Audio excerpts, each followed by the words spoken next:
أعوذ بالله من الشيطان الرجيم بسم الله الرحمن الرحيم يوسف أعرض عن هذا واستغفري لذنبك إنك كنت من الخاطئين۔ جیسا کہ اس سے پہلے عرض کیا گیا کہ یہ سورہ یوسف کا تیسرا رکوع ہے، اور اس سلسلے میں جو ہمیں نصیحتیں ملتی ہیں، جو فوائد اس سے حاصل ہوتے ہیں، ان کا ذکر سلسلے وار چل رہا ہے۔ بہت سی باتیں آپ کے سامنے آ چکی ہیں اور کچھ انشاءاللہ بھی آئیں گی۔ مثال کے طور پر ایک یہ بات گزری کہ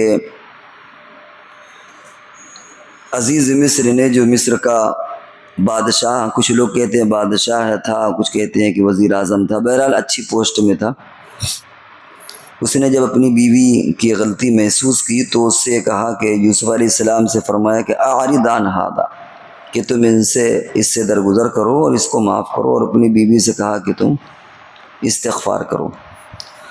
اور اس کی وجہ یہ تھی کہ گناہ کا تذکرہ کرنے سے گناہ میں اور اضافہ ہوتا، پھیلتا ہے گناہ، اور اس کو ڈھک لینے سے بہت مرتبہ ایسا ہوتا ہے کہ گناہ نہیں پھیلتا۔ یہ بات پیچھے آ چکی تھی۔ ایک اور فائدہ جو اس سے معلوم ہوا، اسی ضمن میں ایک آیت گزری تھی، من اراد باہلک سوءا الا ان یسجن او عذاب الیم، کہ اس شخص کے بارے میں ما جزاء من اراد باہلک سوء، اس شخص کے بارے میں تمہاری کیا رائے ہے جو تمہارے اہل خانہ کے ساتھ ایسی نیت اور ایسا ارادہ رکھتا ہو۔ جب زلیخا پکڑی گئی تو اس نے فوراً الزام یوسف علیہ السلام پر رکھ دیا۔ مفسرین نے اس سلسلے میں بڑی ایک معنی خیز بات لکھی، وہ یہ کہ جھوٹی محبت خود غرضی والی ہوتی ہے، اور اس میں آدمی الزام دوسرے کے سر ڈال دیتا ہے۔ ابھی مرنے جینے کی قسمیں، اور عام طور سے جیسا کہ ہوتا ہے کہ کسی سے کسی کو محبت ہو جاتی ہے، عشق ہو جاتا ہے، تو مرنے جینے کی قسمیں بھی لوگ کھاتے ہیں، اور جان دینے کی، اور یہ وعدے اور یہ وعیدیں، لیکن جب کبھی پھنس جاتے ہیں تو کنارہ کش ہو کر کے دوسرے پر الزام ڈال دیتے ہیں۔ جھوٹی محبت کا انجام یہی ہوتا ہے۔ کبھی آدمی خود نقصان پہنچا دیتا ہے، جان لے لیتا ہے، اور کبھی موقع جب اس کا مقصد حاصل نہیں ہوتا، کیونکہ جھوٹی محبت کے کچھ مقاصد ہوتے ہیں، کچھ اغراض ہوتے ہیں، جب وہ مقصد حاصل نہیں ہوتا تو پھر نقصان پہنچانے کی وہ ٹھان لیتا ہے۔ اس کے برخلاف ایک سچی محبت ہوتی ہے۔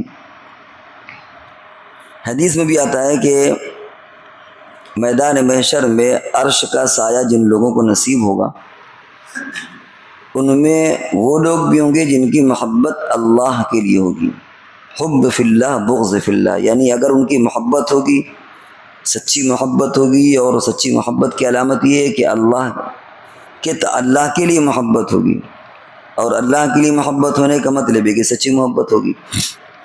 تو اگر کسی انسان سے انہیں تعلق ہوگا، محبت ہوگی، تو اس کی بنیاد یہ ہوگا کہ وہ محبت اللہ کے لیے ہوگی۔ اگر کسی سے عداوت ہوگی، کینہ ہوگا، بغض ہوگا، تو وہ بھی اللہ کے لیے ہوگا۔ ایسے کو بھی عرش میں جو 7 لوگوں کو سایہ میسر ہوگا، ان میں یہ لوگ بھی ہیں۔ اب ظاہر بات ہے کہ یہاں پر بڑا مسئلہ پیدا ہوتا ہے کہ کس محبت کو اللہ کے لیے کہیں، کس محبت کو نفس کے لیے کہیں، یہ بڑا فرق، بڑا مشکل ہو جاتا ہے۔ حب فی اللہ، ہر آدمی دعویٰ کرتا ہے کہ ہماری محبت اللہ کے لیے۔ وہ محبتیں جو سراسر ناجائز ہوتی ہیں، حرام ہوتی ہیں، جو عشق ہوتا ہے، جس کا شریعت میں کوئی تعلق نہیں ہے، ان سے بھی اگر آپ پوچھیں تو کہتے ہیں بھئی ہماری محبت تو بڑی مخلصانہ ہے، محبت تو ہماری اللہ کے لیے، حالانکہ ظاہر بات ہے کہ اس کا نہ شریعت سے تعلق ہے، اور نہ اس محبت کا اللہ کے لیے ہونے کا کوئی تعلق ہے۔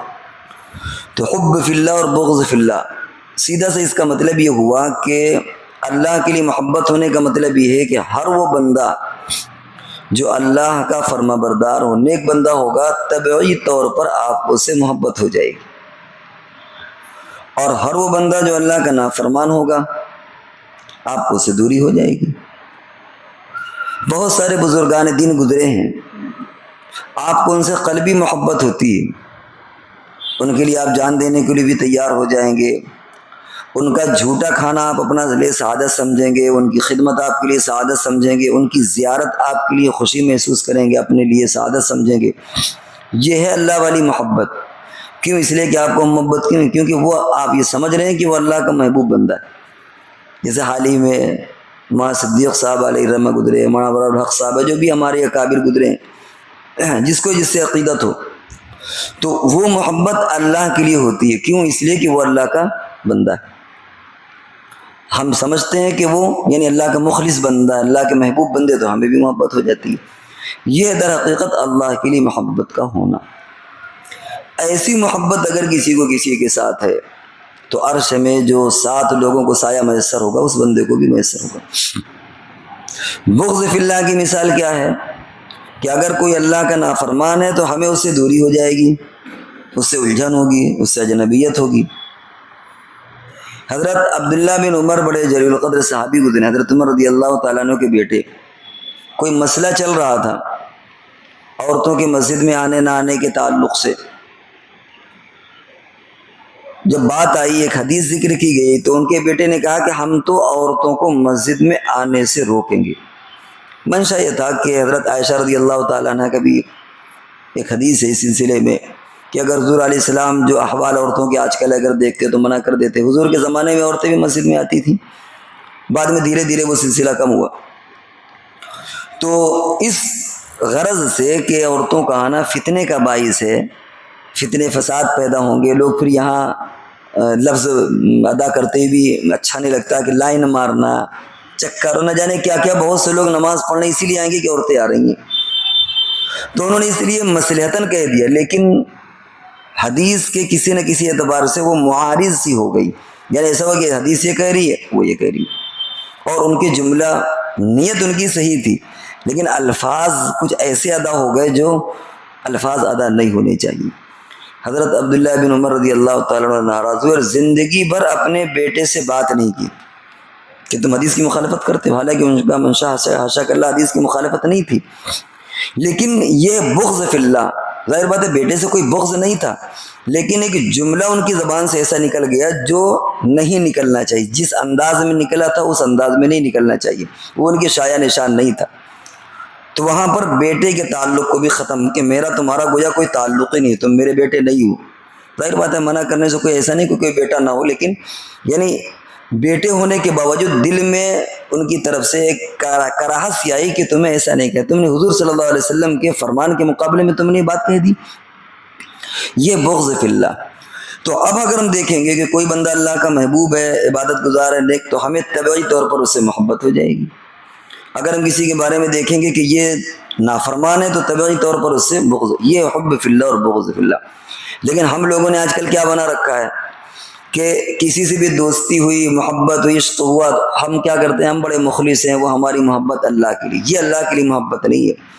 اللہ کے لیے محبت تو یہ ہے کہ جو بندہ نیک ہو جائے آپ اس سے محبت کرنے لگیں. وہی بندہ اگر کل برا ہو جائے تو آپ کی دوری پیدا ہو جائے.